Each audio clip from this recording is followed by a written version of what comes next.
دشمری. الو چطوری داداش؟ چه خبر داداش؟ دلوقتی آره اومدم تارم، ولی اصلا از دیشب حالم اصلا میزون نیست. من اصلا چند وقته یه سره همش مریض میشم، مثلا یه مدت طولانیه. اینو نویس خوب سراغ داره، همه جور آدمو درمان میکنه. اسمش خالیلالاست، یه فلج شفا داد، یه کور مادرزاد این پیش حرفا شفا اصلا پیدا قبول کرد. ندارم. داداش امتحانش ضرر نداره که. یعنی واقعا میتونه مشکل من حل کنه؟ اون مشکل خصوصیت هم که بوده اونم آره. باش. دارم میام. بود دو سر شلوغا.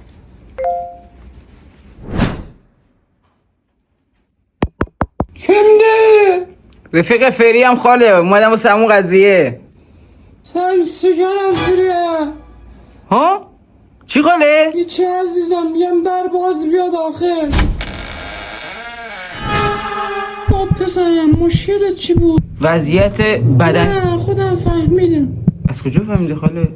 از معلوم هستم جوانای همسن سال تو چون تحرک بالایی دارن سیستم ایمنی بدنشون ضعیف میشه. تو هم معلومه ترش شیطونی هستی، تحرکت بالاست.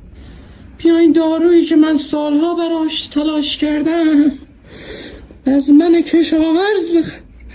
خاله بعد این طریقه مصرفش چجوریه؟ من چیکار باید بکنم؟ صبح به صبح ناشتا یه قاشق میکنی تو حلقت میخوری و اون معجزه شفا رو بهش میرسی. خاله فرابکرم هست نه؟ فرابکر اورژینال محصولات ما. عجب بوی خوبی داره.